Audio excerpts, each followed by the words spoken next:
Hi, I'm Gerd Leonhard, futurist. I'm here in beautiful Cape Town, South Africa, with my good friend and colleague Anton Musgrave, who runs Future World. We've done a few episodes on the world by 2030. It's getting more exciting and excited by the minute.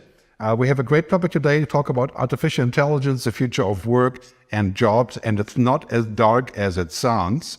I've said many times, quoting an old Supreme Court judge, who said, one machine can replace 1,000 ordinary workers, but no machine can replace an extraordinary worker. And that was 150 years ago. So let's talk about AI and all these things that are currently cooking. Let's start with ChatGPT, artificial intelligence, generative AI. And just as a quick start with this, and then we'll talk more about this.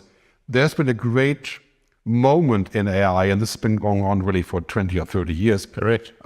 Where the transformer model was started by Google. Deep learning, machine learning is what everybody's working on. But all of a sudden, OpenAI decides to release ChatGPT.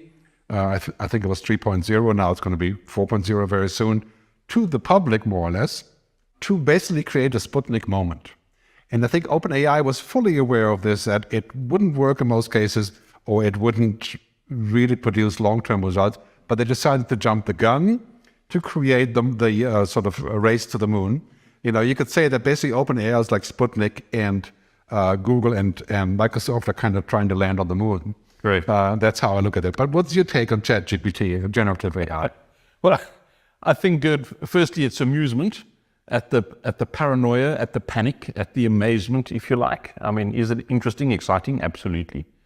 But let's not forget what happened in 1990, 1991, where we started connecting computers through a dial-up modem, and the world was amazed and scared. And here we are 25 or so years later of fundamental change, and we're only reaching the start line of that change. And ChatGPT and all its forms, other names, if you like, is exactly the same. It's the start of something that's not going to go away. Is it scary? Absolutely. Is it exciting? Profoundly so. Well, I think, unlike the metaverse, which is this vision of mostly Meta and Zuckerberg, that we're all going to live in this wearing a helmet and take a refuge in his empire. AI, I think, is much more of a long-term lasting concept. I always say, we have infotech, we have biotech, right? We have sustainable tech, energy tech, and then we have AI tech. Yes. It's of that magnitude. Yes. And I think what we're seeing with ChatGPT, to me, is the pinnacle of that. I mean, basically just a tiny, the tip of the iceberg there, right? Because basically what it does, it regurgitates like an autocomplete, you could say, or some people say a fancy parrot. But it's also very much a dilettante. So it has actually no idea what it's talking about. And I think this is the best word for it, is a dilettante. Somebody who looks like they know a lot and is very good at bringing it across, but ultimately has nothing underneath. No, and there's no nuance. There's no perspective. And there's no understanding. So I think this comes part from the fact that this is a language model, an LLM, a large language model. And a large language model uses language to find things. It doesn't use images. It doesn't use other things that are not data. It uses languages, and it goes out to trillions of words and recombines them in different ways that make the most sense. And many times it's really amazing. So if you're having a problem connecting your camera to your computer, and it will give you a whole tutorial, and that's really powerful. As soon as you ask anything about opinion, like, should South Africa be dependent on coal, or whatever, right? It will come up with something that sounds reasonable, but if you probe deeper, it will come up with complete conjecture. Because at some point, somebody may have written somewhere around the world that South Africa is already out of coal, and they find that and they put it together. So to me, this is a very, very big question, is that this engine that produces roughly 3% of reality, we're looking at it as if it was reality. And that's what we always do. It's like Lego blocks, right? I mean, it's like, billions and billions and billions of Lego blocks, words. And it suddenly just finds different ways of constructing a sentence that reads logically in English. But where's the review function? Where's the insight function? Where's the nuance? And where's the connecting this set of ideas to an unrelated set of ideas in another industry and then drawing the joint inference from it? That doesn't exist. But hey, Gerd, it's only ChatGPT version 3.4 or version 4 soon. The point is, by 2030, it is going to be ubiquitous, it is going to be way more powerful, and it is going to take away many, many jobs. What we've got to figure out is, how do we manage its impact and what impact we want it to have, firstly, and secondly, how do we then train humans, develop humans to have skills that a competent language processor can't replace? Mm-hmm. Well, we've both talked about this for a long time, about routine, how routine is being replaced by machines. But a lot of times when we look at routine, it's only pieces of what we do that is routine. For example, you can outsource your bookkeeping to Xero, and you can outsource your scheduling to Slack, or, routine. But driving a car, for example, right? People think it's routine, but actually turns out it's not. It's very difficult to have level 5 automated driving. And if we get level 3 or 4, we consider ourselves lucky and it's a great help, but we're still driving and we still have truckers, right? So we have this common misunderstanding that, we're much further along and the machines will actually replace all of this. I believe that it will give us a chance to outsource the routine work, the monkey work, the commodity work, the dirty, dull, and dangerous, like in mining, right? Yeah. So that can be painful if you do, if you work like a robot takes your job, right? But very few people work entirely like a robot. So for example, check out the supermarket. If you work in a giant Safeway in America, so you have 25 cash registered and you don't do anything but just type and enter, yes, job's gone. But if you work in a supermarket here in Cape Town and you have local relationships, you wouldn't want to take that person because that's the connector, right? And you don't need to use a machine. So I think a lot of that will mean routines are being outsourced. And by 2030, the system will be very smart. But also, we have to understand that, in my view, logic alone is not enough. And these are logic machines. Yeah, I think that's it. I mean, the fourth industrial revolution, Gerd, was about automation, robotization, technological everything. The fifth industrial revolution, I believe, needs to be about rehumanizing humanness and humans, rehumanizing humans. So in other words, finding those features, those virtues, if you like, that are uniquely human, but that also add value to the customer experience in whatever industry you're in. Those we need to enhance, elevate, monetize differently, and then let the machines do all the checkouts in a safe way in the US. Because you cannot tell me that that person is actually fulfilled as a human. You can't tell me they get goosebumps from what they do every single day. And very few of them make a real impact on the customer. So let the machine do that. But then we need to be courageous enough, curious enough, brave enough to say to humans, this is a way in which you can add relevance to society as a human, and then learn to monetize that differently. And so capitalism, in a sense, needs to shift, because we won't only measure profit on net profit or EBITDA or market cap, etc. This is one of our key challenges, clearly, because if we take a purely capitalist means, then you make more profit when you have a machine, because the machine doesn't have a union, it works forever, right?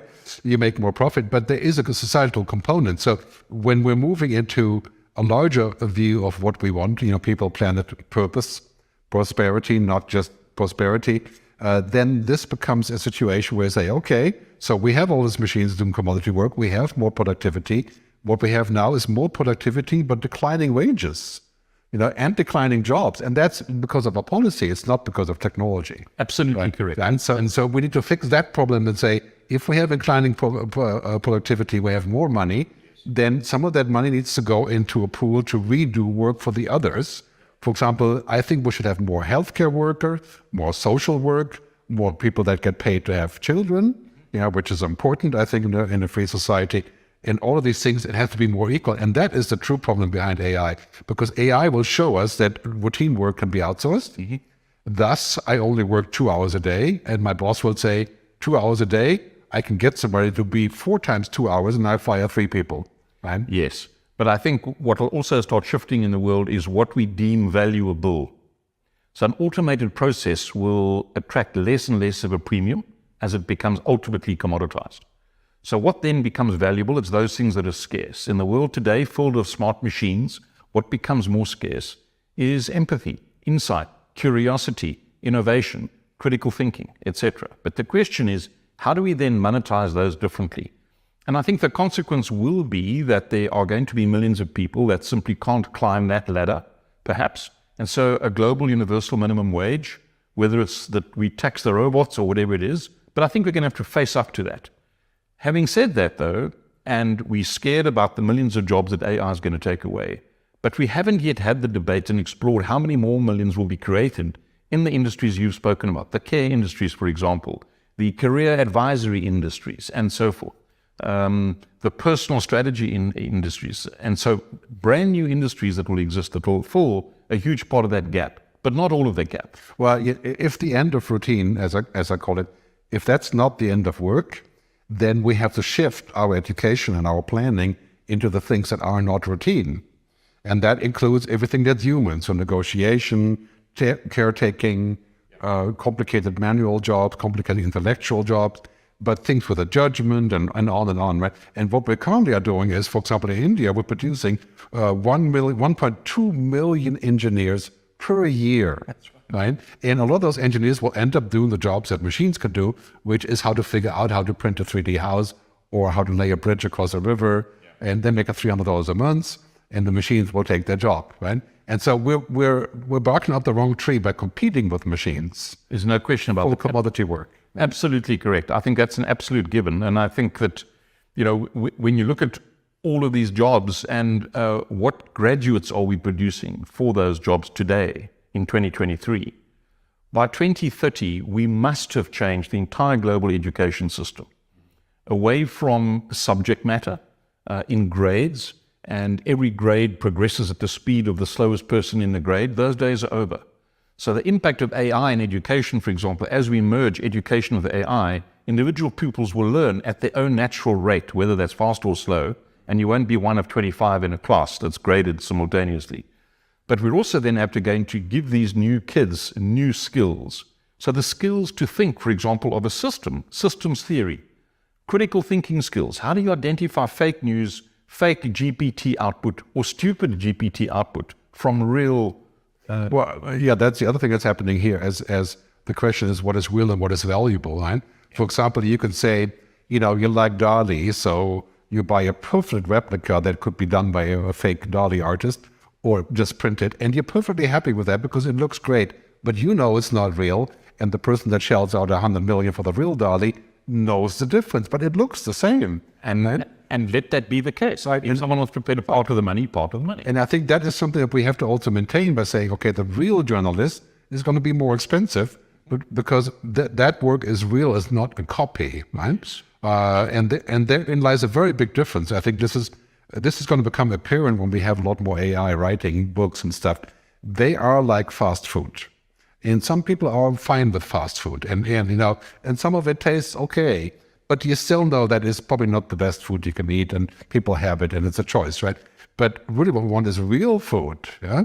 And I think this is where we're going to learn that the machines aren't capable of producing that because they're not capable of foresight, they don't have any emotions, they have no human humanity, right? They have no consciousness, they have no spirituality, and basically the machine is as opposed to humans, which are all sensing, as people say, right? So when we speak, I hear, I see you, I smell you, and so like, everything. And this is what humans are. And the machine is only like one sense, and that is computing. Yeah. They're binary. So I think we don't have to necessarily worry about the impact on that level, but also impact on media and democracy by those machines fabricating synthetic truth. Yes. Like saying, look, when Britain joins the EU, all the Turkish people are coming because they're going to come to Europe and they're going to end up in London, which was completely fabricated. Absolutely. Brexit, reason behind the Brexit, right? I think another feature of AI is going to be that it removes lots of friction from the current global system. And if you look at the business models of many businesses, it's based on friction. Banking is a classic example.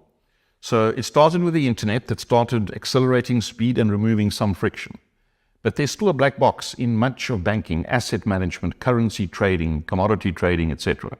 But AI, coupled with connectivity, coupled with speed of processing, will start eliminating the friction.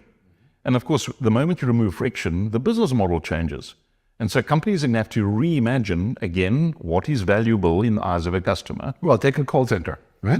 Perfect example, classic example, right? So if you have a snowstorm in New York, airport is closed, 50,000 people have to be rescheduled. Most of them are not freaking, top-level flyers and stuff, right? So you have an AI, you call, you put in your PIN number, or you put in your travel code, booking code, right? And it will rebook you depending on the AI can do all of that, right? But if you happen to be make an unusual request or a change that's based on courtesy, the AI wouldn't know whether that's important or not. Yeah. So I think what's going to happen to call centers is clearly 90% of that can be done by machines sooner or later. And so we're talking about roughly, I think the latest number is 18 million people. So that is definitely a job you do not want to take. But then there will be new call centers where you say we use the machine to get your data, and then we have more fancy. Well, I mean, already there is. There's a young South African startup operating now across the world that use AI in call centers to map real time for regulatory compliance and emotional sentiment of the call already in 2023. Now, imagine this in 2030. But then again, there's a bank that I've had experience with that only employ graduates in call centers. They've used the technology to merge all their internal databases and knowledge systems, but the smart human can actually solve a problem across multiple departments. And for that bank, you pay a premium. And you're happy to do that. Well, this is a question of general intelligence, which humans are considered generally intelligent also because we have 8 or 10, according to research, different kinds of intelligence: emotional, social, cultural, kinesthetic. We have all of those intelligences. Machine only has one intelligence, and that is computing, right? So they're binary. So, and this is why having a machine that becomes generally intelligent, in my view, is probably not something that we should pursue as a top business goal, because it does replace us when it gets to that point, having an IQ of 1 trillion, say, right, a computing IQ, and B, it would be almost impossible to control. So I always say we should probably be careful about how we use AI, or what I call IA, intelligent assistants, now because of the automation and those things, and also make sure that we have a flag that says that it is from an AI. But we definitely are going to need a moratorium, a global collaboration agreement on general intelligence, because we're not there yet at all because we don't have the computing power.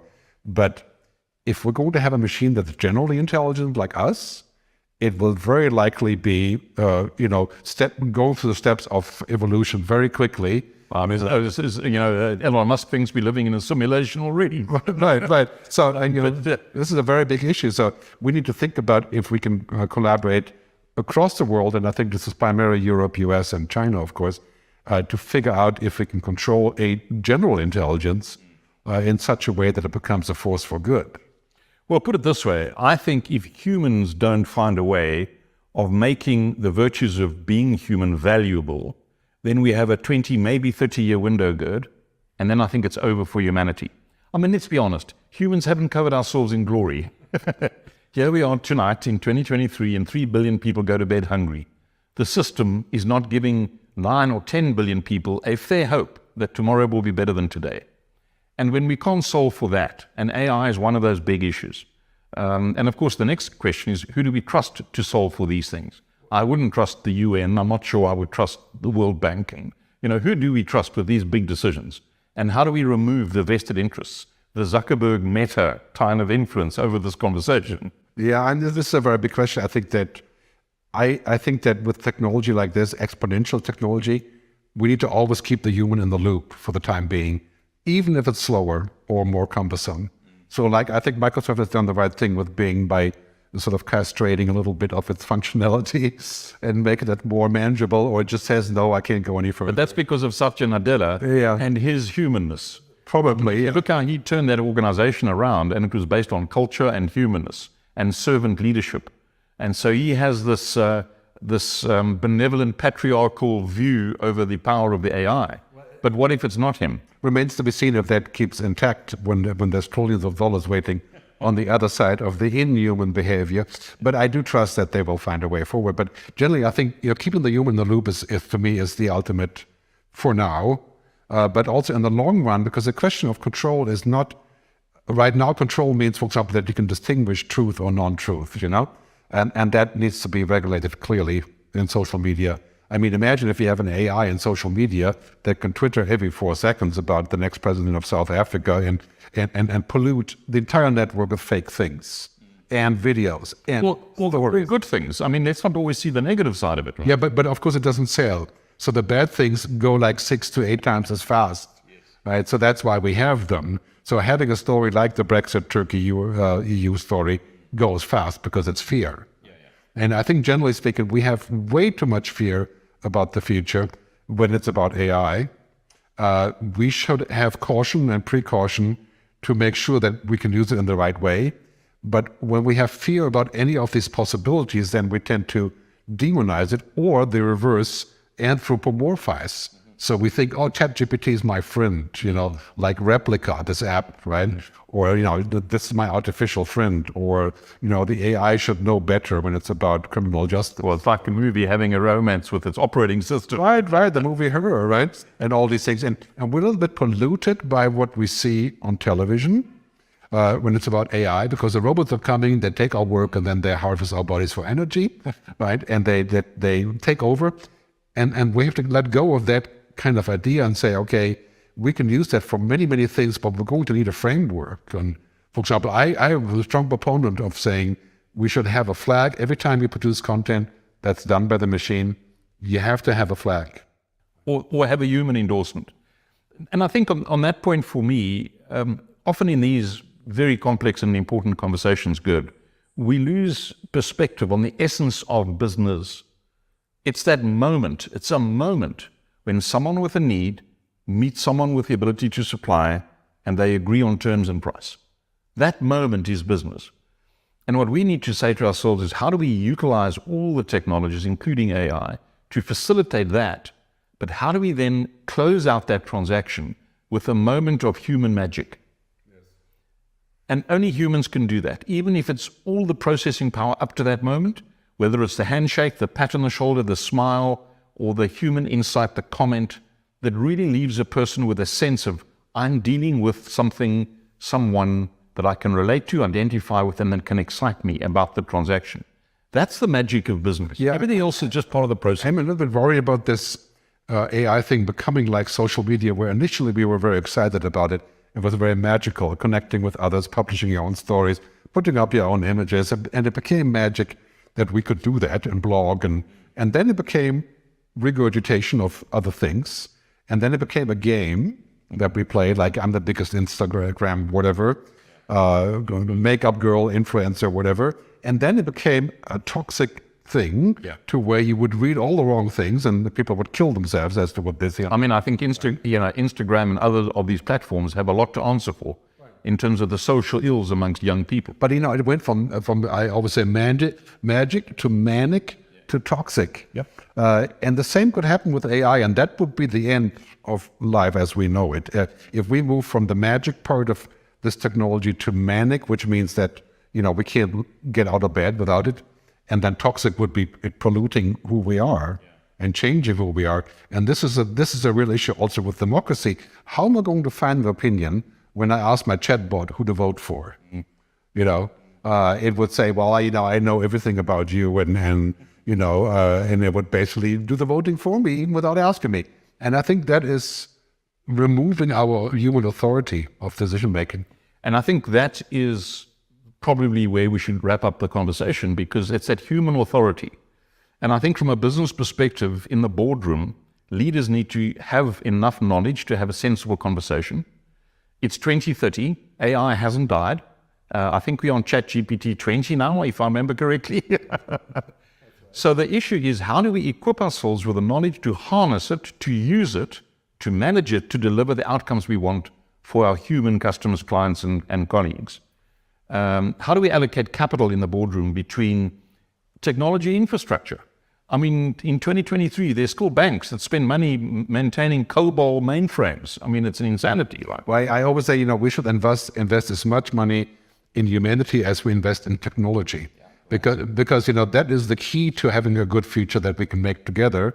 And the other one is in terms of technology, too much of a good thing can be a very bad thing. And that's about food, water, drinking, eating, smoking, whatever, but also about technology. We can have too much technology, removing our authority over ourselves and getting lazy and abdicating. Absolutely correct. And this is the biggest danger by 2030. Yeah. The danger is not that machines will take over, but that we become too much like them. But maybe one of the success criteria in your annual performance review in your company will be A, your ability to harness and deploy AI to make your own job more meaningful, and B, how have you shown your human impact in what you do as a worker? So you'll have two criteria. One is how do you leverage the tech, but then how have you shown yourself to be more valuable than the tech? In other words, how have you moved beyond the routine? Exactly. And created new values on top. I mean, I think, for example, what's happening in the medical field is a great example. Doctors will use AI and virtual reality and stuff to be faster, to be more informed, to instantly pull up information, to look at your melanoma and decide what it is. But in the end, the doctor can use the free time to see more patients, or to become a better doctor, or to talk to you, right? Instead of rushing from one to the other. Well, I think if you look at the NHS at the moment, most people are going to see their doctors because, yes, they have an ailment, they have a sniff or a headache. But the actual precipitator for that was a family tension or for some other reason. Right. The good doctor will understand that, counsel you and guide you around that, solve that, and then the machine will give you a pull for the headache. Yeah, that's what I'm saying. I think a person with an AI will replace the person without an AI, but probably will not have an AI replace a person as a job because all the other pieces are missing. A good doctor, I've met a few in my lifetime, they can look at you at 14 seconds and they've got an idea with what goes on. And how does that work? Yeah? And so a bad doctor will just go and get you a pill because you have a headache or something, So I think this is really what's going on. And we have to figure out also how to protect humanity in this context and how to evolve our education. But what you just said is the human with an ability to bring those human attributes to the fore in an engagement will always stay relevant and valuable. And let's not get too scared about that. Yeah, and the other thing is, of course, to wrap up the conversation, I think by 2030 it's going to dawn on us that the future of life is not just all about work. Like we had been discussing for 30 years, that technology will result in us working less, has never worked out. But by 2030, I think we're going to have technology to that point where we can actually spend less time working on the commodity work. Well, what's it enable? Look at what's happening today. There are these research projects all around the world where workers are working 4 days a week, getting paid for 5 days a week, and they found productivity, impact, output increase. And they've, as a consequence, been able to harness the technologies of today to create that space of freedom. And companies are now valuing the ability or the impact of having humans having more time to do what they want, the old work-life balance debate, but productivity goes up. You see, it's not either or. It's not the old world of binary black or white. We can have two outcomes in today's world. And that's the beauty of what the technology Yeah, I mean, 2030, 2040, we may well live in a world where work is no longer the central thing, but it's everything that we do in life, and just work maybe 1 per hour a day for one person, and for the other it could still be 15. But it's also much more about occupation and calling.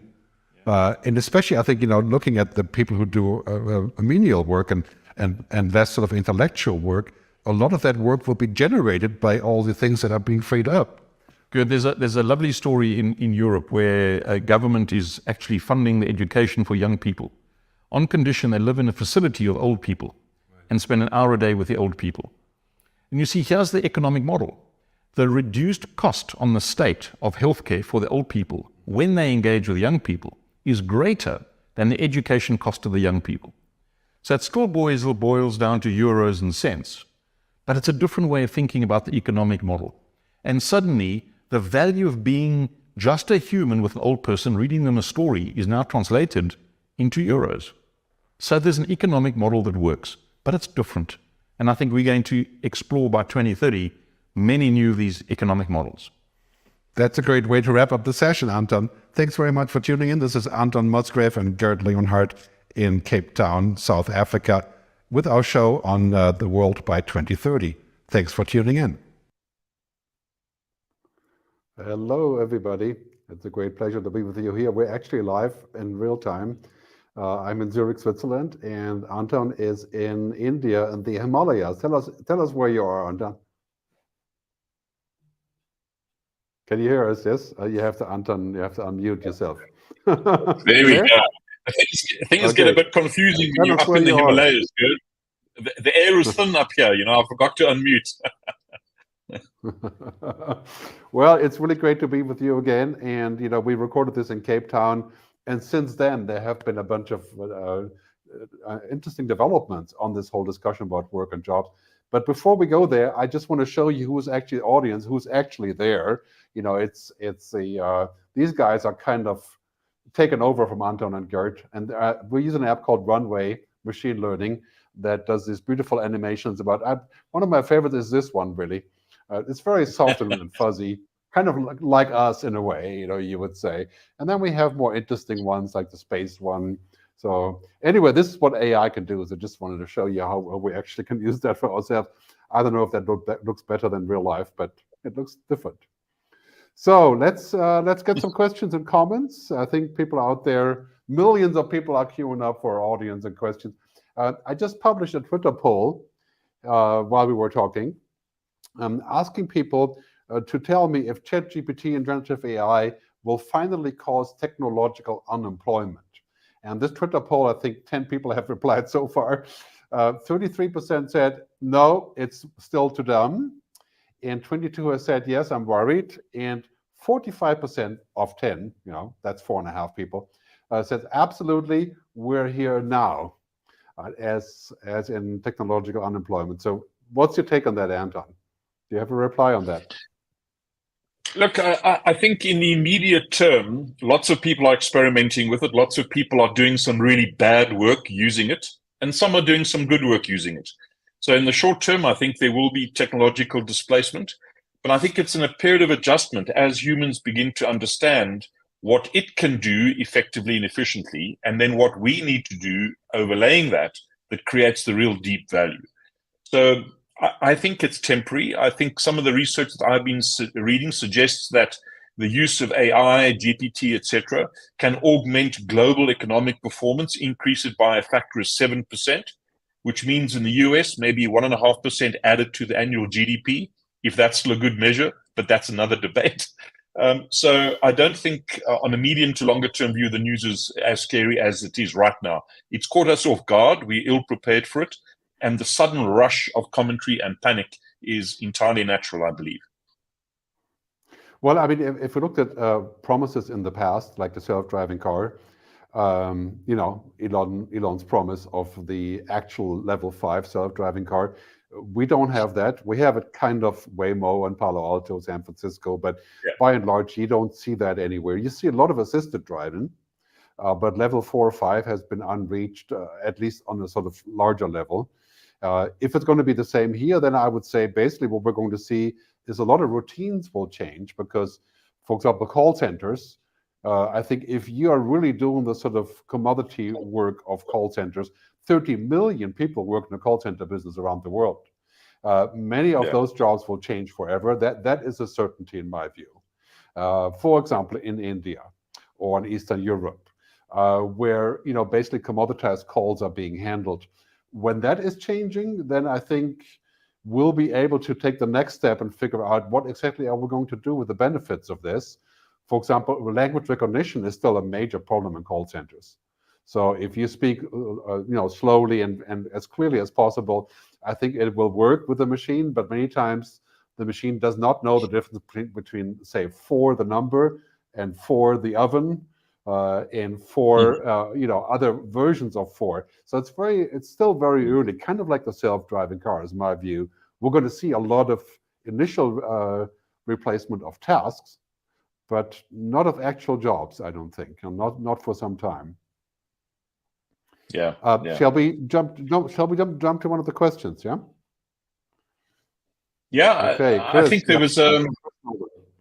Thank you, Chris. That's a really good question. I think I think, in fact, you and I and many of our friends and others like us around the world are going to be the force that actually starts stimulating that shift towards ethical capitalism. I mean, we've read a lot lately about activist shareholders in board meetings, etc. We've read about the shift in Patagonia, who donated the shares of the company to Planet Earth, if you like. But I think that's driven to a very large extent by us as customers. It's who we're going to do business with. It's who we're going to spend our dollar with, and make our voice heard. So the debate will happen in boardrooms. The activist shareholders will have their say, but the real power comes from mobilization of people. And I think governments and business leaders will start listening more and more to consumers when they vote with their dollar. Yes, I kind of, sometimes I say it's a little bit like 1968, where all of a sudden there was a tidal wave that changed the world, the music revolution, the sexual revolution, the political revolution. We talked about that before. Summer of And I think it's a little bit like that now, yeah? Yeah. It's a summer of humans, right? You could say, That's maybe. right. So I think there's going to be a lot of pushback, and I kind of see a human renaissance, coming back to human values as an antidote to all the social media, and then the AI on top of the social media.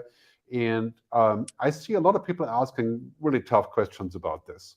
And when I look at people roughly between 25 and 45, millennials, Gen Y, they are asking the question, they don't want to work for a company that turns out to be more or less dehumanizing or doing bad things to the planet. I read in a law firm report that, for example, a lot of people who are coming off law school now, they will not work for a company whose primary customers and clients are oil companies or gas companies. And now there's about 50 colleges around the world who don't allow oil companies and gas companies and some other companies to do any recruiting at the college. Yeah. These are all things that are happening everywhere. Now, the state of Norway just announced 3 months ago that in the very near future, you can't enter the fjords of Norway with a cruise ship unless you have a second engine that is not running on oil and gas, right? Not running on fossil fuel. And these rules they're coming in everywhere. And I'm convinced that as soon as the Russia-Ukraine conflict dies down just a little bit, and we can calm down with that worry about what they may do there, we're going to see an explosion of activities like a carbon tax on flying. I have volunteered. I pay a carbon tax anyway, but this is going to be absolutely everywhere. And I really think it's driven not necessarily by our generation, the Gen X or the people in our age, but the people roughly between 25, maybe even 20 to 45, 50, who are coming into power now also because they're inheriting money from our generation, and they're moving into decision-making points. And they really are fed up, right? Fed up with the way that the world has worked out now. And I think that's going to mean very dramatic change. I'm very happy to be part of this as much as I can. But I think also, Gerd, it's interesting, the world sort of economic growth levels for the next while are probably going to be subdued. And as organizations focus on maintaining ever narrowing margins, I think this rush to make the top dollar all the time in every transaction, the inability to do that is going to make leaders in organizations sit back and say, well, how much is enough? How much do we need to make? How better can we do the job? And how better can we engage with our customers? And customers are saying at the same time, in the lower economy, lower real earning rates, if you like, where am I going to spend the dollar? And if there's a reason to spend it with company A because of how they do business, then that's what I'm going to do. There was a fascinating book written by Raj Sisodia called Firms of Endearment. It was an interesting exercise 7 or 8 years ago. He explored whether companies that did very little marketing could still be successful. In other words, promote product that people don't need.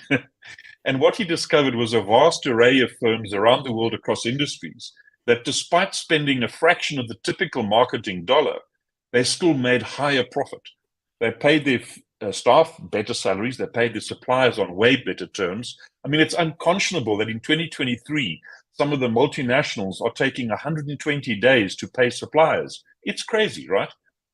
So what Raj's book proves is that you can do better business by doing good business. I totally agree with you on this one. I think what's happening now is that there's sort of a groundswell of these conversations, and they've been around for 10 years, but now they're being amplified after COVID because of the war, the whole discussion about globalization, deglobalization, all these things, and more justice, you know, people, planet, purpose concept that's popping up left and right. And I think this is going to become the new normal in so many ways. And the unfortunate thing that we still have to deal with every day is that the stock market doesn't really look beyond only one dimension in these four dimensions, you know, and that's something that needs to change. And people are pulling out their money. I've pulled out all of my money from investments that had anything to do with oil and gas. And I think we're going to see a very similar discussion about AI, because if you're looking at what's happening right now, it's a total gold rush. It's like, you know, Google wants to be there. Microsoft, when Baidu wants to be, everybody wants to be there, not because necessarily it's good for people, which I think they're also concerned with, but primarily because it's $1 trillion thing. It's a reinvention of search, right? And so it's like, you could safely say, if this works, it's a new kind of internet, really. And so if I can speak to my, you know, if I'm in India and I can speak to my mobile phone and say, hey, you know, the best place here close by that has the best curry or whatever, and then I just get an answer, you know, spoken to me in the voice of, say, you know, a famous astronaut or something, you know. And I think this is really interesting, but it's also very scary that we're going with this gold rush mentality without having a lot of regards for the side effects, really. I think that what's quite alarming about the gold rush, Gerd, is that it's dominated, as you've said, by a few very large technology companies. And the momentum, if you like, the opportunity has been seized by them and taken away from academic institutions and governments. Now, in the past, many of the major technological breakthroughs were initially funded by academic institutions and government research agencies. This has suddenly changed. And of course, one of the reasons is the vast number of dollars you need to invest in these technologies, in these newest technologies, to get through the sort of level of commercial acceptability, if you like. But that's a worrying feature, is that purely profit-driven organizations are leading us down a path that we rushing to understand. And some of the global institutions that are charged with looking after the interests of humanity are left behind, grappling, left in the dust almost. And will they catch up is the big question. And if they catch up, well, you know, do we trust them to give us the guidelines? Yeah, you know, we had the Future of Life Institute come up with an open letter that I think I signed it, maybe 4,000 people have signed it by now, I think, to say that we should take a break on just rushing forward, and we should think about a moratorium on general intelligence, which I think is a real story here. And a lot of people have given it very serious pushback by saying, no, this is against the market, it can't be done, and it's stupid, and on and on and on. A huge debate on this. And I think we're going to see a lot of governments looking at this and saying, you know, are we still in control of what kind of story goes out there and what we look like? For example, if we can change our video, like I just showed you, make it look like, you know, I'm Steve Jobs speaking, no problem. You know, I can do that very quickly now, except that he was a lot smarter than me, rest in peace. But you know, all these things are happening now in real time. And so a lot of governments are looking at this and getting quite worried. And so I think we're looking definitely at a major point when we talk about work and jobs and all these things coming together as to how we can actually control this technology. This is one of the key questions that is in my mind. You know, how do we control, for example, the narrative, the societal narrative? If a machine writes everything, if they make the pictures, if they make the videos and the films, you know, then in the end we become a machine. So I don't know, that's kind of scary. Well, to me it's exciting because it's all happening on our watch right now in super high speed.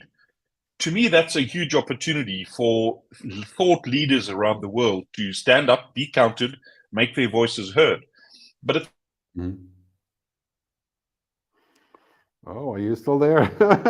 Looks like the Himalayas have cut into your internet, or I will have to continue ranting. Oh, there you are. Sorry. You were out there for a second. Sorry, lost you for a moment. I mean, the signal in the Himalayas is good. It's the fact that you can see me most of the time is amazing. Well, you're still there, and I think we should go. Okay, are you back? Can you repeat what you said last, please? Repeat what you said last. I think it's an exciting bifurcation point where all of these forces, the technological speed, the connectivity, the gold rush, if you like. It's all happening at the same time, forcing big debates. Of course, we've got the climate debate happening at the same time. We've got a global peace debate. We've got this East versus West conversation, and what does that mean? What is the future of democracy, capitalism, and so forth? And suddenly it feels to me as though they're all coming to a point where we're going to have to solve for the big picture. And that's going to demand that thought leaders around the world, in industry, in politics, in institutions, NGOs, etc., need to come together for almost a Marshall Plan for the next 10 or 20 years of human development. It's an epoch that's busy, that's just started. And I think it's going to be wildly exciting. Of course, in any moment of furious new change, it's scary, really scary. But I believe that humans have done some incredible things. We've solved some amazing problems. This is an exciting problem for us to grapple with, because it also offers, on the other hand, the solution to many of the world's big problems right now, if we harness this thing, if we guide humanity carefully through the next 10 years. Yeah, I think the biggest challenge, and we should take a new question in a minute, but the biggest challenge to me is the too much of a good thing challenge, which says that basically we can use a very good thing, but too much of a good thing can be a very bad thing. And I think this is so true about this technology. When we use it too much, then it becomes toxic. When we use it a little, maybe it's just a little bit of a push, you know. But we need some guidelines here and some roadmaps and some conversations about what is cool and what's not, what's just a toy, you know, and what's going to fundamentally change our lives. And for example, now we have the first broadcasters who are saying, we're not going to have a news anchor, we're going to have a bot that speaks whatever we type in, which is just, I'm like, okay, yeah, you can do that. And it sounds kind of interesting, like Las Vegas kind of, let's see, show effect, like Sophia the robot or something. But you know, how much value will we get from this? Right? Let's take the next question, please. Bring it in there. So Chris Perry, thanks for coming over again, Chris. Are humans valuable? Yeah, please. Yeah, to me, the answer is both. Humans are valuable because of the kind of things we can do, the emotions we can unlock, the feelings we can express, the goosebumps we can create. But we're also valuable because of the data we set free into this connected world of ours. And that, of course, raises the question of privacy. And, you know, I'm tempted to say that we've lost privacy. I think it's gone forever. And I'm not sure that's entirely a bad thing, provided, of course, we can trust the users of the data to utilize it for my benefit, not for their benefit. And if we can create that understanding in commerce, if you like, in relationship between the nation state and citizens, then I think the loss of privacy would be a good thing. The reason we're scared is that the users of that data are utilizing it for own benefit at our cost. And therein lies the problem. So humans incredibly valuable as a species because of what makes us uniquely human. But the data we create, of course, is immensely valuable, both for companies, if you like, businesses, but also for us. I would love my body information to be streamed live to my trusted medical providers who can warn me and preempt me about an imminent heart attack. I would really value that.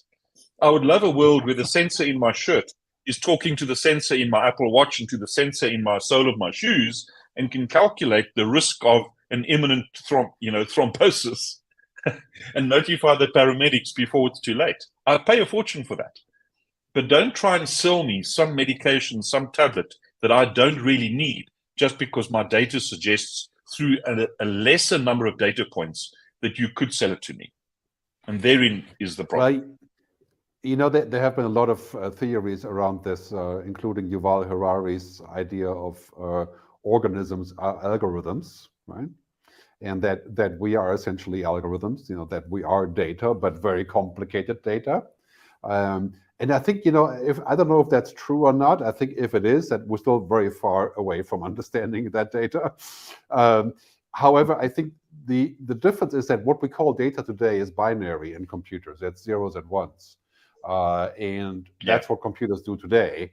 I think in 20 years, when we have quantum computing and nuclear fusion, computers are able to kind of think of the things in between the zeros and ones, which is really what fusion is about in the end, or as well. And then maybe we can start to comprehend what we are going beyond the binary aspect. Right now we have essentially large information struck together like an autocomplete with ChatGPT, and that does make sense sometimes, but sometimes it doesn't at all. Like the real understanding of life involves all of our senses, and that's currently not just data. So it's been said by many therapists and psychoanalysts, humans don't think with the brain.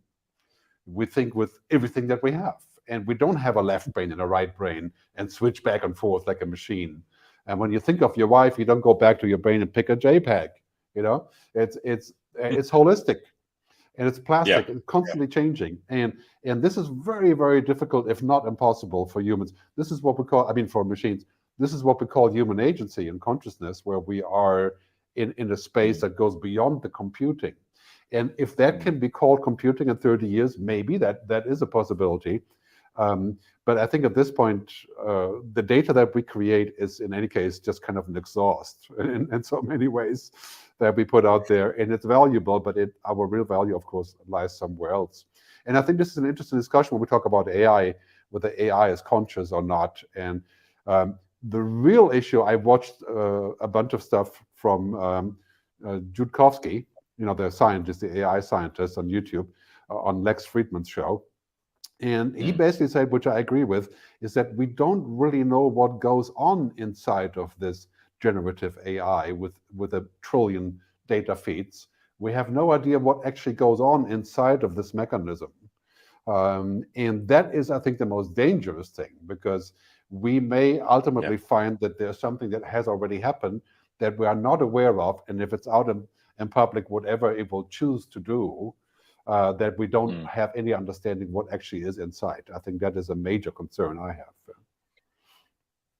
It's a little bit good like the social score that China ascribes to its citizens, right? Conceptually, the notion of gamifying good citizenship, I think, is not a bad one. If you reward humans, if you monetize good human behavior, it may be a way of ameliorating some of the negative impacts of rampant Wall Street capitalism. But the problem with the social score concept is, of course, in China, it's a black box and there's no right of appeal.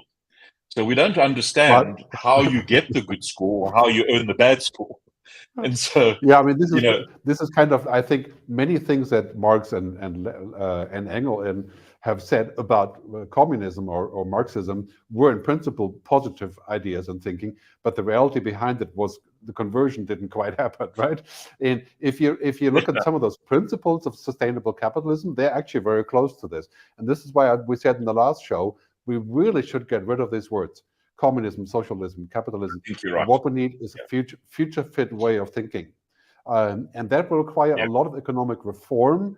And that reform says it's not just the benefit of economic growth that counts. And I think this is the real problem behind AI. Right now, it's all about economic growth. And everybody's saying whoever will be first in AI will rule the world. We've heard that before with nuclear weapons. And AI is a lot easier. So to me, this is a major stepping stone to where we have to say, okay, if it's basic stuff, routine work and stuff, then we can probably do our own thing. But if it's a larger story, it's a global agenda. And that really needs to be looked at right now and be, put in the right context. Yeah. Okay. I think one of the biggest problems we're facing is that we're all having this conversation, even this evening, with our old minds, with old memories of words and context and fears. And what we need to do is hit the Control-Alt-Delete keys, reset our own minds. How do we develop a new future, as you said, future-proof, future-fit language? What are the biases that we're carrying forward into this debate around AI and the fear of jobs and all the things we're raising this evening? And I think if we start modifying our definition of words and concepts to make them future-fit, we can probably have quite a different conversation in 6 months' time, because we're constrained by the old memory of life and safety and computing, etc., etc. This is, of course, a real challenge. We all have our assumptions about things, and I find myself every time I review my assumptions, something good can happen. Like I'm assuming this person will not do the right thing, and then Yeah. bad things happen. But when I let go of the assumption, like then I can say, okay, I'm ready for something positive to happen. And I think this is incredibly difficult to do in a business context when you have so many overlaying things, and also in a context of global politics. We all have our assumptions about what people are like in China and Russia and wherever we are, and then we have to question our assumptions. And I think this is why we travel. This is why we look at things, and this is so important. I think if we have the assumption that there's only two things, we can be on the socialist agenda or we can be on the capitalist agenda, then we're in deep trouble, because the future doesn't hold to any of those things anymore. Like it's not going to be just oil and gas or just solar or just nuclear. Yep. It's going to be all of those things together in the future fit model. And we have to define that. And I think about AI, we're very much at the exact same point. It's not all good. It's not all bad, but it requires judgment and balance, to make it work out in the best possible way. Let's take another question. Absolutely. No comment. Yeah, so Doug, that's a really good question. I mean, can we undo the damage done by politicians? Well, I'm not sure about that. The problem is that we undo the damage now, and in 4 years later or 5 years later, we've got more damage to undo by different politicians. So it's maybe the entire system of how we elect leaders to lead countries, to lead society, that needs to be reviewed. I mean, the concept that more money is spent in lobbying Congress in America than the operating cost of the entire Congress, that tells me that something's wrong with the system that we entrust with, designing our future, if you like. So until I think we change the entire system, the structure, the institution, if you like, of governance of countries, I fear, Doug, that we'll never get ahead of this one. That's my view. Yeah, maybe if the politicians look like this, then we can, I don't know, they're like the AI politician. Many people have said that if an AI was in politics, it would do much better. I think, of course, that's not the case. Frankly, I think we've already made quite big leaps in politics in terms of who is there and who is pushing forward and who is the future. Yes, it will get worse before it gets better in some places. But generally speaking, there have been some very hopeful developments. I mean, what Jacinda Ardern has done in New Zealand is a beacon of hope for every politician around the world. What's happening in Germany also, so it's a very, very big shift to a new agenda. And we have, of course, great developments in Scandinavia. In Switzerland, we keep setting good examples for that. So generally speaking, yes, that is true for some countries, of course, like Venezuela or, of course, Russia and many other countries that we're worried about. But it doesn't strike me as a general trend that democracy is losing. It just strikes me as a trend to question it and to go behind it and poke around with it and stuff. But I'm not that generally negative on politics. I think we're going to see a huge shift in the next, by the end of this decade, with younger people, more women, more future-looking, forward-looking people, more countries that will get to a new agenda. And of course, all of South America is now looking to a new agenda. We see how that plays out. And then we have pivoting countries like America, that didn't get anything together. And all of a sudden it's like, yeah, 400 billion to green energy. And so we should never give up hope that humans are capable of finding good ways forward. And I think it's very frustrating when in countries like South Africa, that has been tried so many times and it just hasn't really happened. And the same in Brazil. But that doesn't mean it won't happen. There has to be a trigger moment. So I don't know what that trigger moment would be. It's hard to say, but it does strike me like we're going to be at one trigger moment after the other. Good. Yeah. I think there is that shift. And if you think about the role of independence in the political system, that seems to be increasing in many countries. The role of women in the political system is increasing in many, many countries. Put all of those together, and I think there is a shift taking place. Will it gain momentum? I certainly hope so. I tend to be the eternal optimist with you on that, but there's some testing conversations still to be had. I think it's not a done deal yet. And I think it's because there's certainly vested interests, I think we're going to see a lot of moments like Extinction Rebellion type moments in the UK for climate change. Of course, many more of those, legal and illegal and violent and non-violent, all different shades. And then we're going to see the same thing about AI. And I think we need to be prepared for this, that people are revolting against all these things that seem to get worse and worse and worse. And so that's our fate, I think, for the rest of the decade. It's perpetual VUCA perma change. That also brings new opportunities, and that we're willing to discard what's no longer working. And also willing to face the music. I mean, eventually we're going to have to pay a progressive flick and flyer tax for flying more like we do. And I think that's fine. And all these things, as example, they will just come to a header now. So it's, I think it's a trigger moment it's a great in many ways. ahead. I think very exciting to be part of the decade ahead. And, some people have said to me, Anton, it's time to maybe go sailing in your life. You've worked hard for many years. And I said, not a chance. It's too exciting out there right now. So I'll be around to see what happens. And as you know, we have the next series of our show to come as well. So, yeah, and the interesting part, of course, this will not actually be led by politicians. It will be followed by politicians. So when you have this tidal wave of people pushing and pushing and pushing for new things, like now has been happening with AI and the whole conversation, the thousands of AI people, experts have signed this petition. This brings it forward onto the public agenda. And I think this is what we're trying to do here. We're trying to cause change, also positive change and future fit change by implanting ideas into, how people can take action, hopefully legal action, but still fruitful action to actually create what we call the good future. And I think this is a really important part. In many ways, all of these things can actually make a good future. But like Buckminster Fuller said, we invent all the right things, we end up using it for the wrong reasons. And this is something we really need to question. Okay, do we have another comment? Or please. I've always said that we need to let the future be a matter of choice and not chance. And it's our choice, no one else's choice. We have the choice. Yeah. Buckminster Fuller, right? We are to be architects of the future, not victims. I think that this conversation is really about AI and ChatGPT and all of these things that we're seeing now. We are to be architects of that and how that can create value for us, not the victim of somebody else's decision to roll out XYZ product. And I think this is a really important moment. How do those companies become good architects of our future, generally speaking, rather than their future as providing the service? And social media is such a great example for what went wrong. The rollout of that has become so big that all of a sudden it's like a political instrument.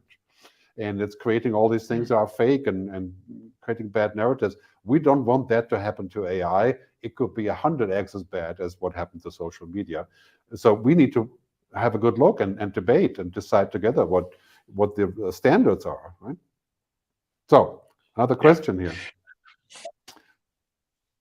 Please. So Janez says, what can you say about the exponential capabilities that are unfolding? I think, Janez, that's what we've been grappling with for a while on the show so far is exactly that. And I think the scariest thing is, sort of fake movie coupled with fake news becomes lethal. I think in the wrong hands for the wrong reasons at the wrong time. There's so much geopolitical tension in the world right now that it's not going to be too difficult for something to unfold unintentionally. And I think that's something we should be really, really concerned and watchful about. But the debate is on and the volume is at max. So that's a good thing. Well, I would say to this, we should never confuse a clear view with a short distance. In machines that smell, and I think in principle, of course, that should be possible, just like a machine can make a face. Sophia or Amika, or they can make faces, of course, because they're simulating us. But it doesn't mean that they know what the face stands for. This is it's a kind of autocomplete for the face, So I think that's interesting, but it's not the same because when we smell things, we see stuff, we feel it. This is a complete experience. It's what's called in psychology all sensing. We are all sensing. and it all comes together. And it's not like I have a nose that's a computer somewhere else, you know. So I think that's going to be interesting, and also, for example, to create smells remotely. And you know, it's an interesting thing, but it's not going to be anywhere close to our kind of level of experience of. And I don't really know if we should pursue that as an idea, because I'm with Stuart Russell, you know, who writes all the books about AI, when he says that machines should have competence, not consciousness. And competence would be enough if the machines finally would have some sort of competence, like a really good map, a really good translator, a really good job finder, a really good dating app, or what, you know, finally get real intelligence. That would be a great thing. That would help all of us, and that's really what we should be striving for, in my view, competence. I don't want machines to have consciousness. What's the point? Yeah. I mean, that would be creating our own competition in a large way. All right. Do we have another comment or question? No, I think that's it for tonight, Gerd. I think we've addressed them all, and looking forward to meeting again in a short while of time to explore another theme. Yeah, we seem to have given all the answers, as is our job, our mission, as to not to be know-it-alls, but to ask it all, I suppose. So it's great to be here with you, and good luck in the rest of your time up there in the Himalayas. And thank you. Thanks for joining us. And our website, of course, is theworldby2030.com. We're going to have a lot more interesting discussions in the next couple episodes. We'll talk about sustainability, the future of green energy, more on education. We'll talk a lot more about other topics like technology and how we can make it net positive to the world and so on. Thanks very much for tuning in, and we'll see you for the next episode. Thanks. Namaste. Thanks, everyone. Have a safe evening.